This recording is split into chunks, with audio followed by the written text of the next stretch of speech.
Ég var til hamingju með sigurinn að þið voru svona undir mestallaleikinn en voru alltaf svona mjög nálægt. Hvað fannst þér gerast í fjórða til þess að þið gátu tekið fram úr og haldið fórstinu?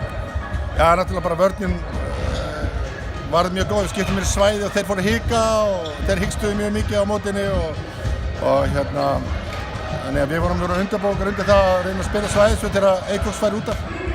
En svo sáum við í fyrri hálfleik að þeir voru í vandræðum á móti svæðinu.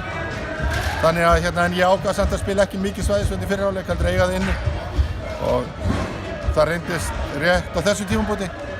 Og þannig að ég er bara gríðarlega sáttur. Ég held að það hafi unnið leikinn og við vorum að hreyfa okkur á rétta staði í svæðinu og mjög góð fasta yfirleitt í svæðisvöldinni.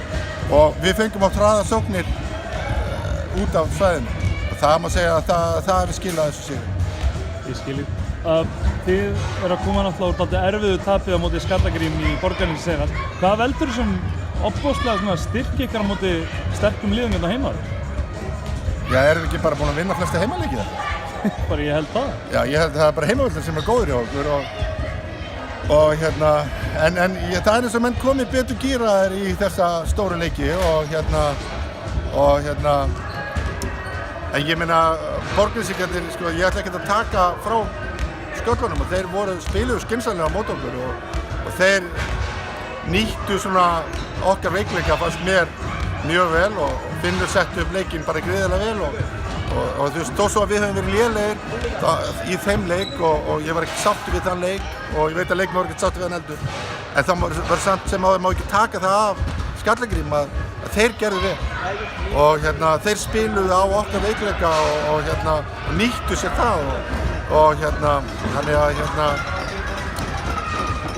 þannig að þú veist, auðvitað var það slæmt tap en við töpum bara móti liði sem var vel skipulagt. Þið stefnaðu bara rakleiðis úrslitakeppnina með þetta? Eða getið haldið árum að vinna heimaleiki og stela einum og einum útileik?